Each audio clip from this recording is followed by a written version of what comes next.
Eh bien, chers amis, nous allons commencer ce temps cultuel par de la musique. De la musique qui sera jouée par des jeunes de notre église que je remercie d'emblée. Jeunes gens, à vous.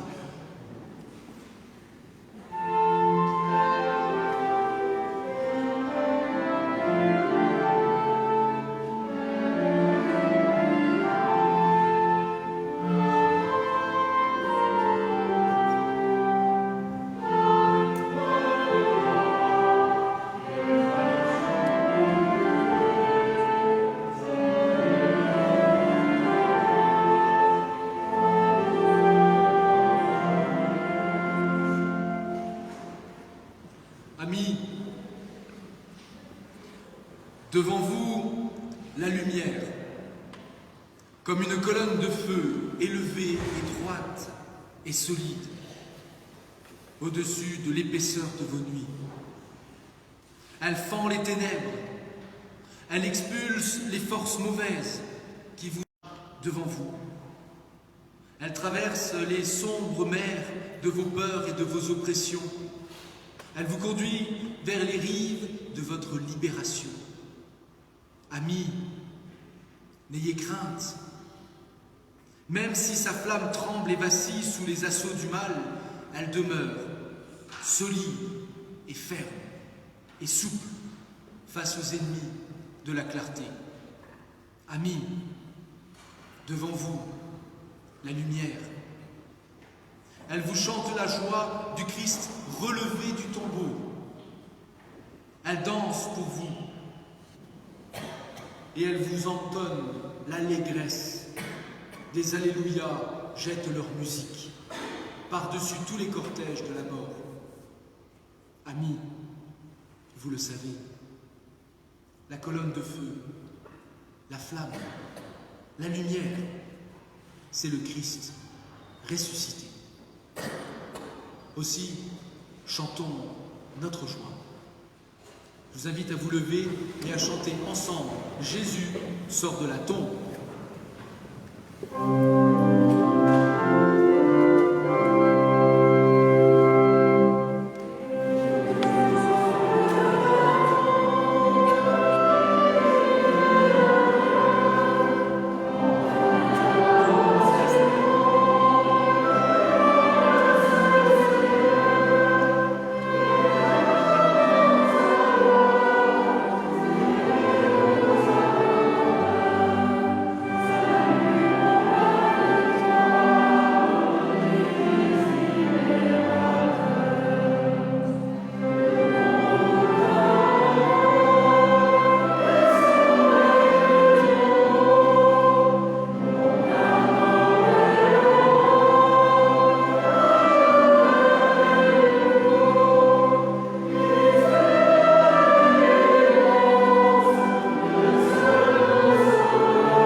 Chers amis, nous sommes heureux de nous retrouver tous ensemble pour célébrer la résurrection de notre Seigneur. Oui, nous l'avons chanté, Jésus est sorti de la tombe.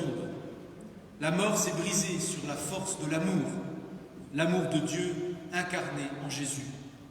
Cette force de vie nous redonne confiance et espérance. Nous serons plusieurs à célébrer ce culte de Pâques. Des jeunes, tout d'abord, qui ont accepté de jouer et de chanter, des prédicateurs laïcs qui célébreront ce culte, sans oublier notre organiste.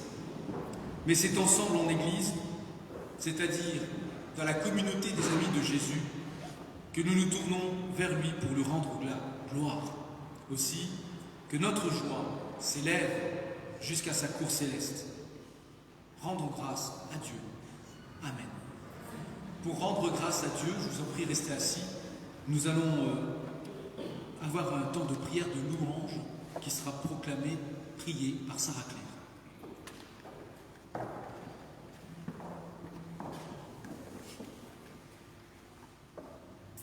Encore une fois, nous sommes venus, Seigneur, encore une fois, pour chanter Pâques avec obstination, pour défier avec toi les forces des ténèbres et pour crier et pour croire encore que la nuit ne peut empêcher Dieu de faire lever la lumière.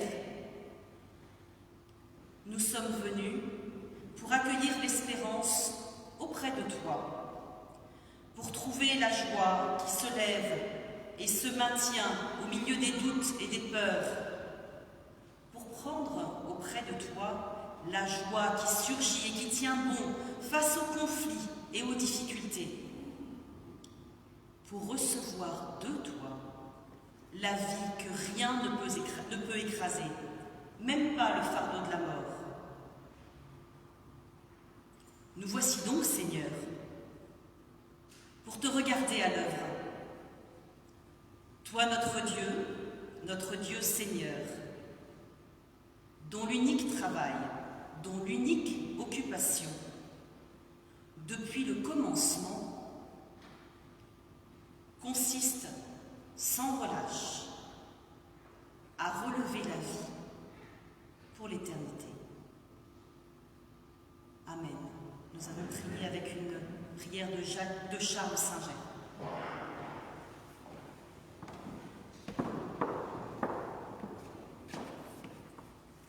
Nous allons poursuivre ce temps de louange. Et Luther, reprenant l'expression de saint Augustin, disait que chanter, c'est prier deux fois. Aussi, dans la tradition réformée, nous prions assis, mais nous chantons debout. Donc, nous vous invitons à vous lever et à entonner à plein poumon « Christ est vraiment ressuscité ».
Je vous invite à entrer en vous-même pour mieux vous présenter devant Dieu, tel que nous sommes, afin de lui demander pardon.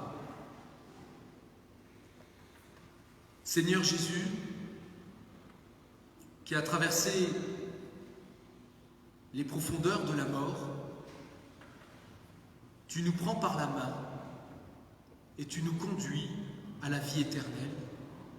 Seigneur, prends pitié. Seigneur Jésus, toi qui es sorti vivant du tombeau, tu te manifestes aux tiens comme le Seigneur des vivants et des morts. Christ, prends pitié. Seigneur Jésus, toi qui es l'alpha et l'oméga, le premier-né d'entre les morts, tu es la résurrection et la vie. Seigneur, prends pitié. Amen. Je vous invite à vous lever, parce que recevoir le pardon de Dieu nous relève dans nos vies, nous remet debout. En effet, frères et sœurs, Dieu vous pardonne. Notre Seigneur, le Christ Jésus, s'est manifesté en détruisant la mort et en faisant resplendir la vie. Celui qui met sa confiance en Dieu et trouve sa joie en Jésus-Christ, celui-là est sauvé. Libéré du poids de notre péché, écoutons maintenant quelle est la parole de Dieu. Amen. Je vous invite à vous asseoir.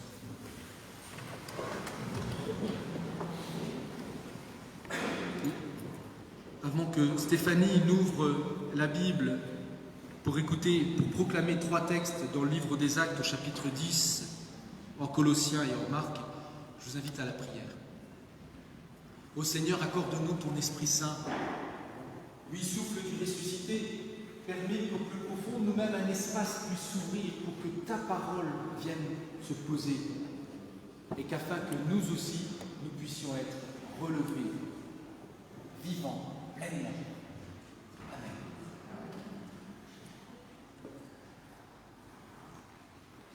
Alors, la première lecture aujourd'hui est dans le livre des Actes, au chapitre 10, les versets 34 à 43.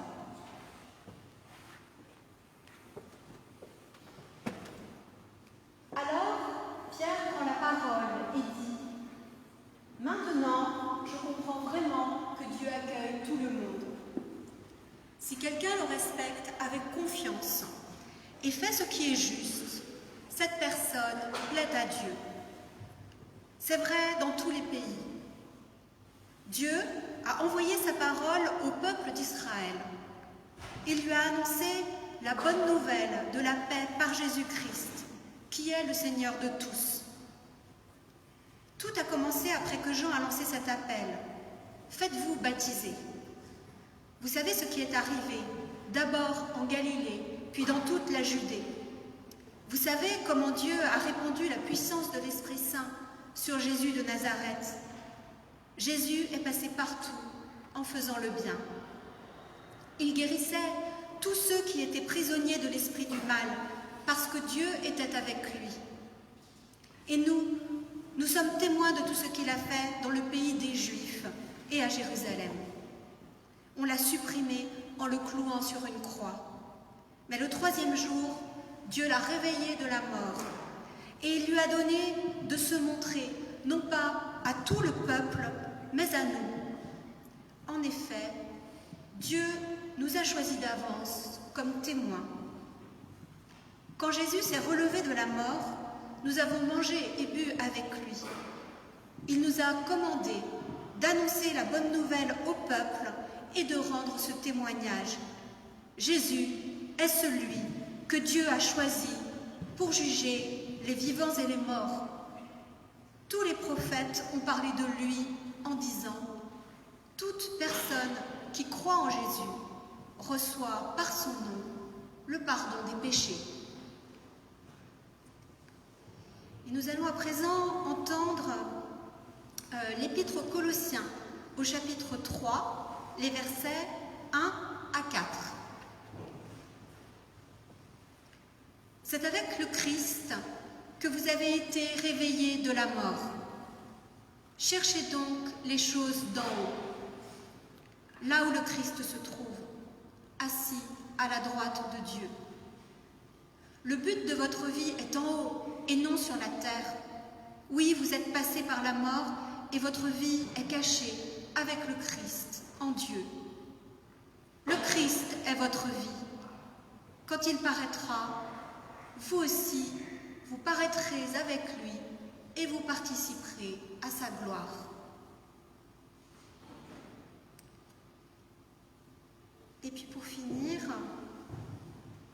nous allons écouter l'évangile du jour. Il s'agit de l'évangile de Marc au chapitre 16, les versets 1 à 8.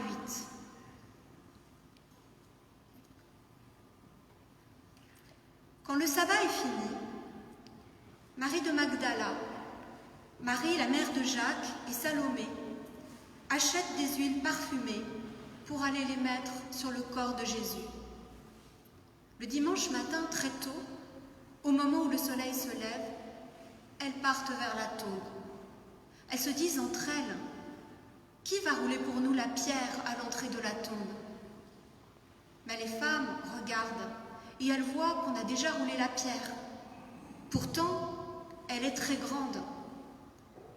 Elles entrent dans la tombe. Elles voient un jeune homme assis à droite, en vêtements blancs. Alors les femmes sont effrayées. Mais il leur dit, « N'ayez pas peur. Vous cherchez Jésus de Nazareth, celui qu'on a cloué sur une croix. Il s'est réveillé de la mort. Il n'est pas ici. Voici l'endroit où on l'avait mis. Maintenant, allez dire à Pierre et aux autres disciples, « Jésus vous attend en Galilée. Vous le verrez là-bas, comme il vous l'a dit. » Les femmes sortent de la tombe et partent en courant. Elles tremblent, elles sont bouleversées et elles ne disent rien à personne parce qu'elles ont peur.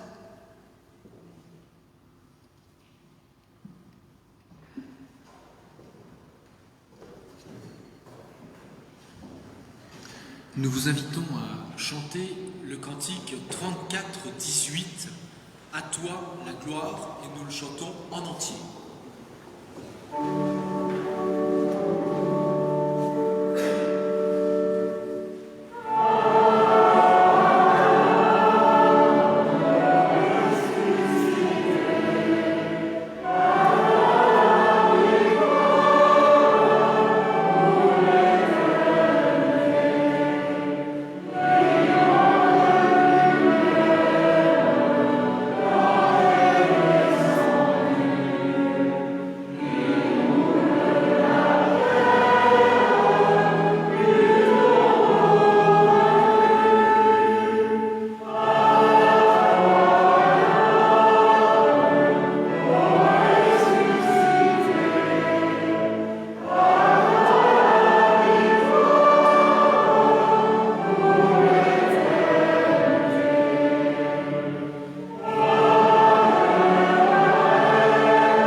Nous avons entonné le cantique qui nous rassemble tous, à toi la gloire.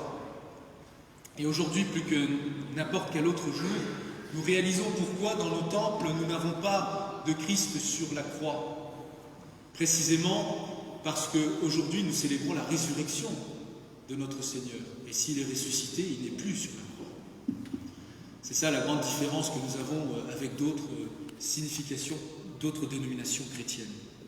Mais bien aimés frères et sœurs, ce n'est pas ce propos-là qu'il nous faut retenir essentiellement. Le propos est ailleurs.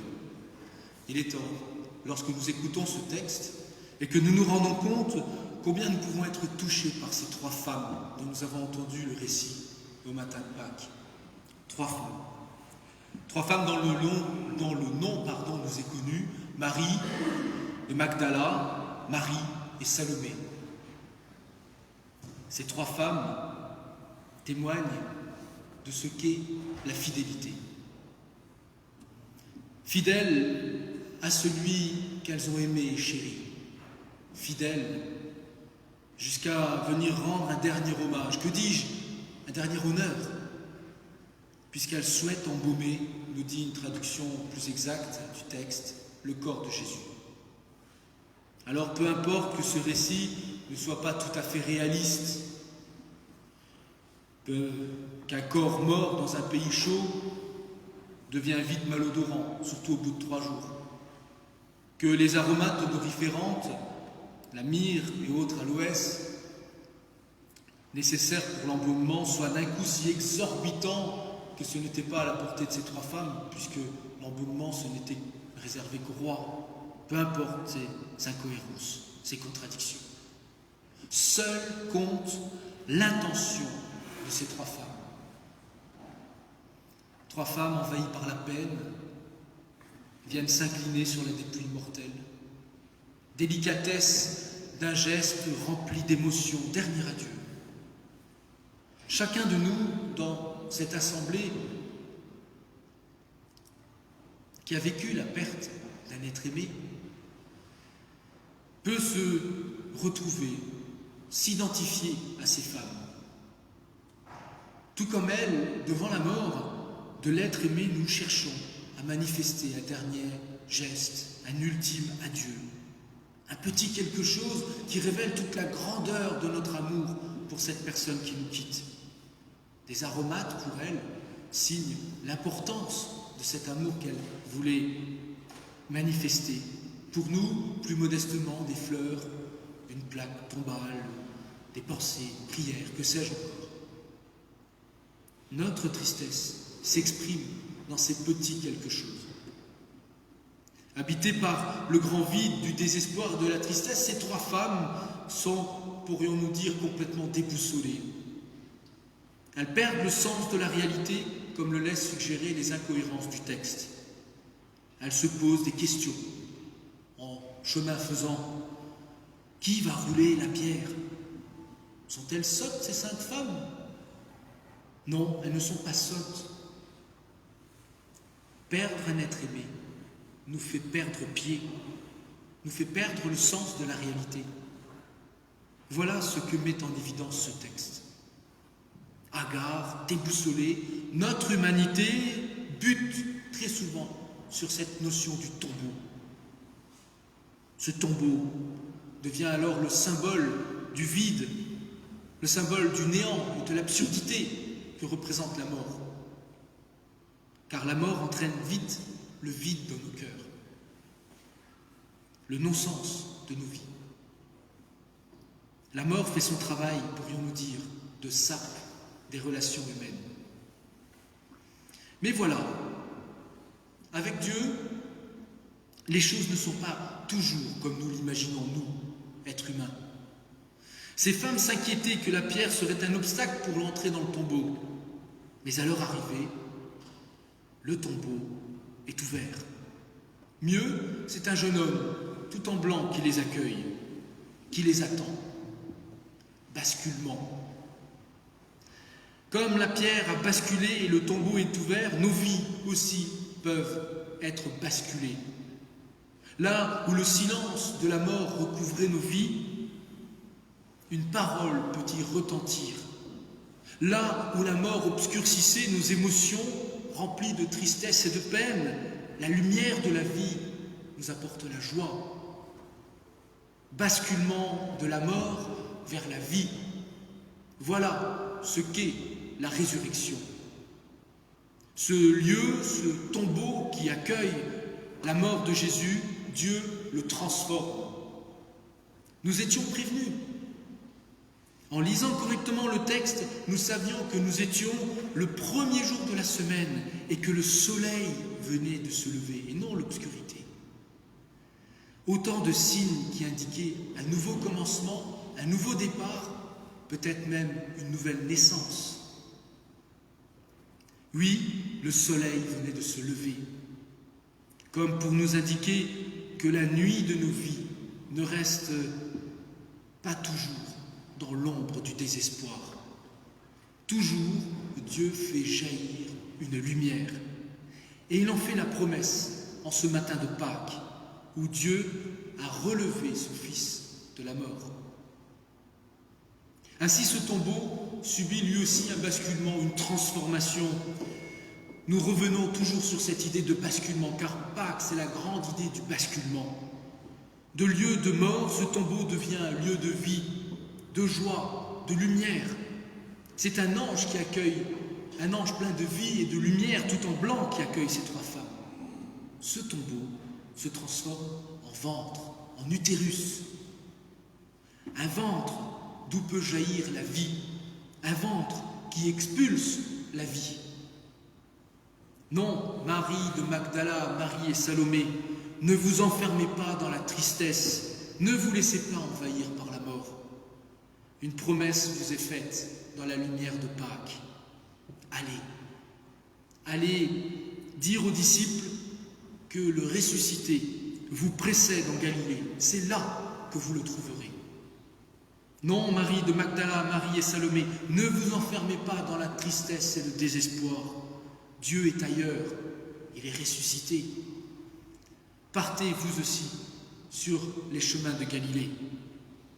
Le paradoxe de la résurrection est que Dieu bascule la mort dans la vie et que ces femmes vivent une nouvelle naissance. De nouveaux chemins s'ouvrent à elles. Croire que Christ est ressuscité par le Père, c'est d'abord croire que le tombeau est ouvert, que le tombeau est vide et que le Christ nous précède en Galilée. Oui, le tombeau est ouvert et vide. Une brèche s'est ouverte dans la mort. Dieu a commis une effraction au pouvoir de la mort. En relevant son Fils d'entre les morts, Dieu nous signifie que la mort n'est plus toute puissante. Son pouvoir de néant est brisé. La mort n'est plus le point final de nos vies. Elle n'est plus le point final précisément parce que Jésus nous précède en Galilée. En disant cela, nous avons conscience que c'est une métaphore, que nous n'allons pas prendre nos baskets et partir en Palestine. Une métaphore, c'est une figure de style qui dit plus que ce qu'elle n'en dit, qui dit plus de choses, qui signifie plus de choses qu'elle n'en dit. En proclamant que Jésus nous précède en Galilée, la parole signifie que rien ne peut arrêter la force de l'espérance. Ni nos malheurs, ni nos peurs, nos tristesses, nos échecs ou notre propre mort ne peuvent nous arrêter, ne peuvent arrêter ce souffle qui rallume le feu, cette douce lumière qui éclaire nos nuits. C'est ce que nous appelons l'espérance. Comme Christ est relevé de la mort, Dieu nous relève et nous remet en route sur les chemins de nos existences. Voilà la force de cette métaphore. Oui, Dieu nous précède en Galilée. La Galilée, d'ailleurs, ce n'est pas un lieu géographique pris par hasard. Ce lieu, c'est le lieu où Jésus a commencé son ministère terrestre. C'est le lieu où il a accompli des miracles, où les sourds ont entendu et les aveugles ont vu. Cette invitation à retrouver et à retourner en Galilée est une invitation qui est faite à chacun de nous. Invitation à revisiter tous les lieux de notre propre vie où le souffle fragile de Dieu nous guérit, nous remet debout, nous fait voir la pureté de son amour. En parcourant les chemins de nos Galilées, nous sommes invités à revisiter notre propre vie pour y découvrir la présence du ressuscité. Revisiter tous ces lieux obscurs de nos vies où nous nous croyons seuls, ces lieux obscurs où règne la tristesse, la solitude, le désespoir ou les blessures cachées. Et là, dans ces tombeaux qui brisent notre joie, nous pouvons découvrir alors l'action bienfaitrice du ressuscité. Accueillons le baume de sa guérison, la lumière de sa confiance. Acceptons d'être relevés par son amour. Car la puissance du ressuscité n'agit pas uniquement après notre mort physique. La résurrection agit déjà maintenant, en accueillant le Christ dans notre vie, en lui faisant confiance, en ayant foi en lui, comme il eut foi au Père. Souvent, nous sommes interrogés par des passants ou par des personnes qui s'interrogent sur le christianisme. C'est quoi la résurrection, nous pose-t-il comme question. Alors nous essayons d'expliquer ce qu'est la résurrection avec nos mots, avec notre rationalité. Et là, nous constatons que c'est difficile, que c'est vraiment difficile d'expliquer ce qu'est la résurrection. Nous sommes un peu à l'image du texte que nous avons lu dans l'Évangile selon Marc. Nous émettons des incohérences, pas toujours très claires. Nous ne trouvons pas toujours les mots exacts ou les mots les plus justes pour accomplir cette définition. En un mot, la raison nous fait défaut et la logique tourne à vide. C'est pourtant la résurrection ou Christ ressuscité, le cœur de notre foi. Mais les mots justes nous manquent. Car il y a quelque chose avec la résurrection d'extraordinaire. Il y a quelque chose de particulier dans le fait que Christ est ressuscité. Quelque chose qui précisément dépasse notre raison et bouscule la logique ordinaire. L'amour, la confiance, l'espérance, le fait de se sentir soutenu au moment de l'épreuve, d'être relevé face à l'échec, ne relève pas du domaine du raisonnable, de l'objectivable. Ça relève de l'intime, du singulier, du particulier. Cela relève du domaine de l'acceptable.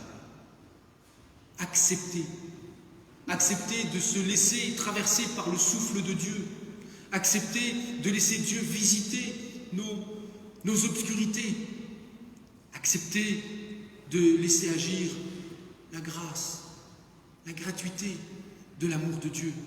Oui, laisser agir Dieu dans nos vies, au plus profond de nous-mêmes. Laisser poser son souffle de guérison. Laisser son amour nous apporter la confiance et l'espérance malgré l'épreuve ou dans l'épreuve. Laisser Dieu nous relever comme il releva son Fils. Voilà ce qu'est la résurrection et voilà comment, à travers un témoignage, nous pouvons expliquer ce qu'est la résurrection. Accepter Dieu dans notre vie et le dire. Dire nos relèvements, nos guérisons, notre espérance, notre foi. Ainsi, les mots raisonnables nous manquent pour expliquer la résurrection, mais peut-être que le témoignage de ces trois femmes qui vient jusqu'à nous à travers la Bible, le témoignage de chacun de nous, à travers des conversations fraternelles et aimables, peut-être est-ce là le plus beau signe pour fêter Pâques et témoigner de l'amour de Dieu dans le monde. Et nous réjouir que vraiment Christ est ressuscité. Amen.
La maman me dit 14. C'est encore mieux. Merci à toi, Église. Aujourd'hui, c'est Pâques. Christ est vraiment ressuscité. Et c'est Pâques pour toute la chrétienté. Les orthodoxes fêtent légèrement décalé, mais aujourd'hui, nos frères catholiques, nos frères luthéro-réformés, nous, mais aussi nos frères évangéliques, dans tous les lieux chrétiens, nous fêtons Pâques. Et il y a un petit clin d'œil que nous pouvons faire. C'est lorsque nous allons confesser notre foi, nous allons le faire avec le symbole des apôtres, le credo des apôtres, qui est, à mon avis, prononcé sur toute la face de la terre aujourd'hui. Et je pense que c'est un beau clin d'œil que nous pouvons faire. Alors je vous invite à vous lever et ensemble, nous allons proclamer le credo. Je crois en Dieu, le Père Tout-Puissant, Créateur du ciel et de la terre, et en Jésus-Christ, son Fils unique, notre Seigneur, qui a été conçu du Saint-Esprit, est né de la Vierge Marie, a souffert sous Ponce Pilate, a été crucifié, est mort, a été enseveli, est descendu aux enfers, le troisième jour est ressuscité des morts, est monté aux cieux, est assis à la droite de Dieu, le Père Tout-Puissant, d'où il viendra juger les vivants et les morts.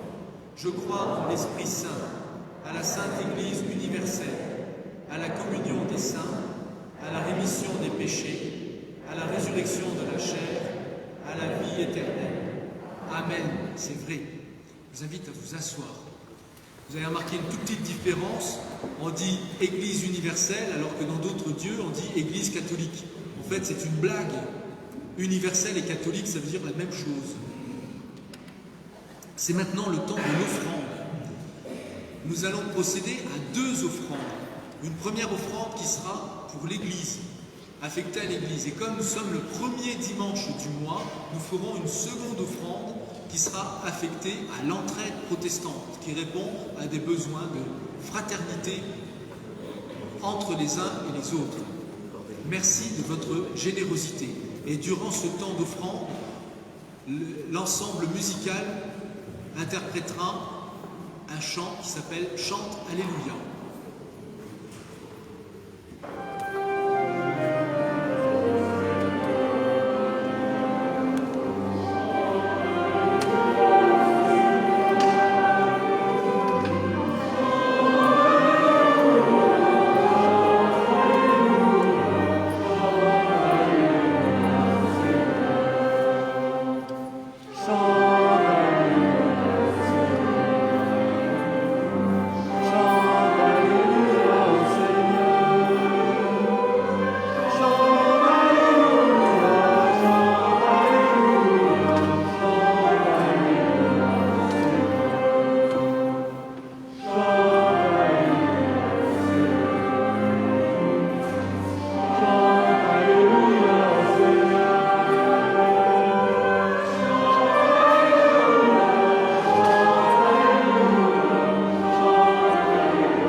Seigneur, nous voulons te remercier pour tout ce que tu nous accordes dans notre existence, le don de la vie, mais aussi la confiance, l'amour et l'espérance.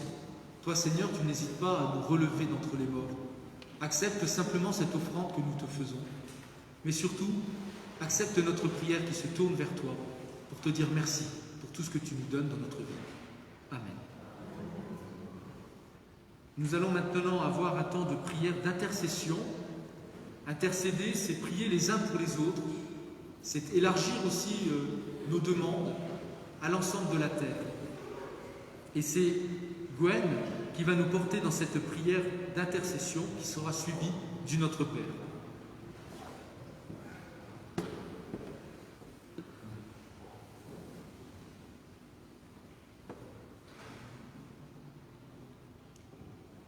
Lorsque Marie de Magdala arrive au tombeau, elle s'interroge. Qui roulera la pierre? Elle arrive et est bouleversée. Le tombeau est ouvert.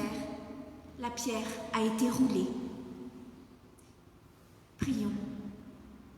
Seigneur, notre Dieu, en nous demeurent des pierres trop lourdes à rouler, à faire basculer, des pierres de rancune, d'orgueil, de convoitise et d'incrédulité.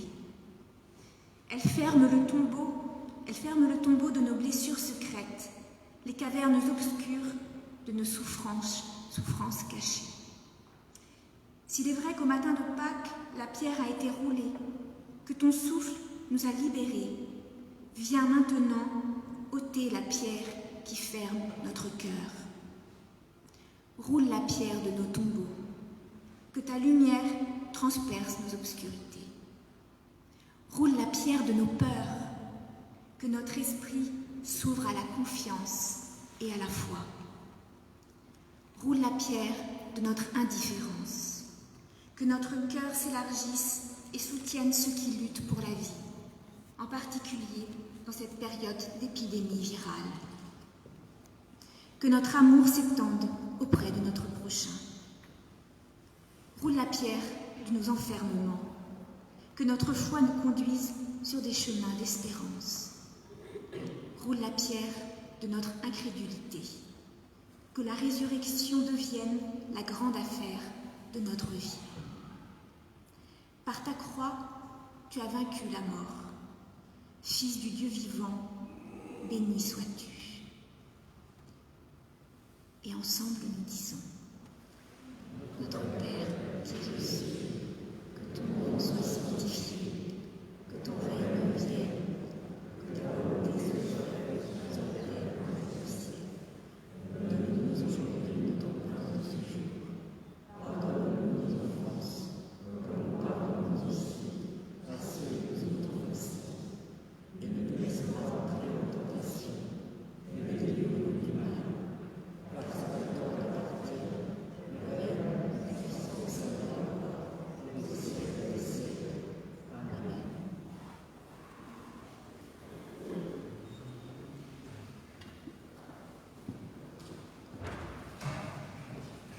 Nous allons maintenant juste attendre la venue des enfants, parce que les enfants étaient à la garderie, mais c'est important aussi qu'ils puissent recevoir la bénédiction. Donc il y a Claire-Lise arrive, les enfants. J'ai vu Claire-Lise qui est arrivée. Voilà, ils vont profiter de... Restez là les enfants. Restez là. Voilà, mettez-vous là, c'est bien. Vous allez profiter de la bénédiction qui va être posée sur vous. Ensuite, nous allons nous offrir un cadeau mutuellement. C'est-à-dire que le cadeau que nous allons nous offrir, c'est que nous allons chanter un canon. C'est important de chanter un canon. Pourquoi? Parce que on ne peut pas parler tous ensemble. C'est impossible. Si on se met à parler, ça sera une cacophonie innommable. Par contre, on peut tous chanter ensemble. Et ce qui est super en musique, c'est que non seulement on peut chanter ensemble, mais on n'est pas obligé de chanter à l'unisson. Et c'est ce qu'on va faire. C'est-à-dire qu'on va être en communion dans la diversité de ce que nous sommes. Et ça, c'est aussi un beau reflet de notre Église, l'Église du Christ. Donc voilà ce qu'on va faire.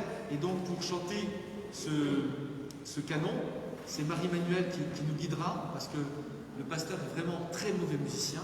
Donc ça sera quelqu'un d'autre qui vous aidera. Et tout à la fin, les enfants pourront faire une chasse aux œufs. Mais que les enfants.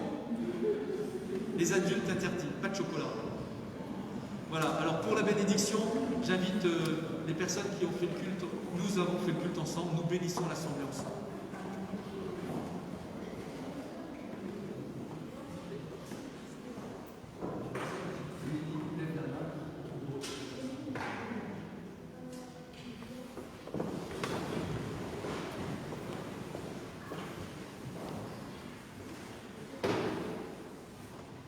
Que le Christ ressuscité vous ouvre des passages dans vos deuils, dans vos peurs et dans vos heures de souffrance.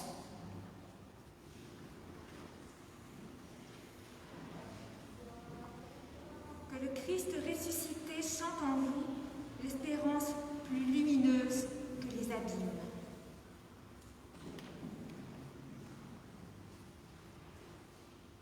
Que le Christ ressuscité vous recouvre de bien. Que Dieu vous bénisse en Jésus, le Fils, qui est mort, qui a traversé la mort et vous ouvre un chemin de vie. Que le Christ ressuscité vous accompagne dans les printemps des commencements. Au nom du Père, du Fils et du Saint-Esprit. Amen. Restez debout pour chanter le canon. Bénis Seigneur cette journée.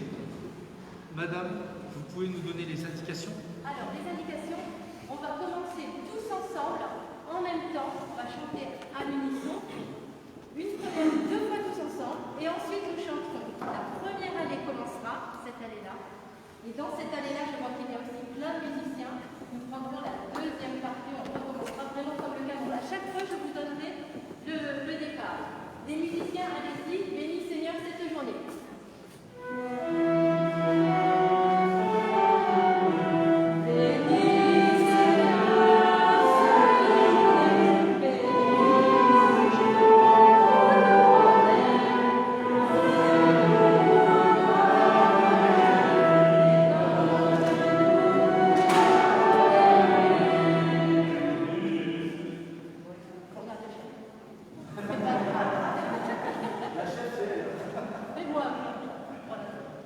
C'était super bien, on était tous ensemble. Maintenant, on va vraiment faire en canon, d'accord? Donc, la première voix va se faire dans cette colonne-là. La deuxième voix va se faire dans cette colonne-là. On laisse juste la petite introduction faite par les instruments. Et là, vous prenez ensuite tous ensemble, ok? Allez-y les instruments. On commence. Bénis Seigneur cette journée.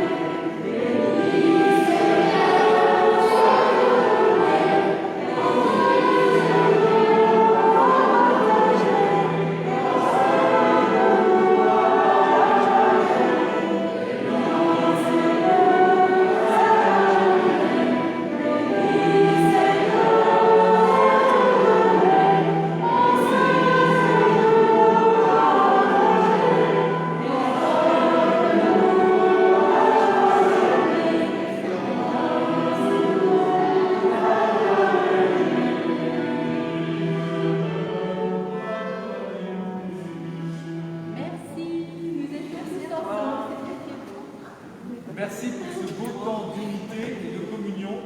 À toutes et à tous, de belles Pâques, de joyeuses Pâques, et Christ est vraiment. Alléluia!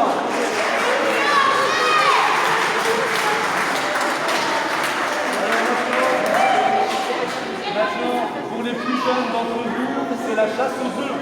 Si les parents veulent les accompagner, ils peuvent.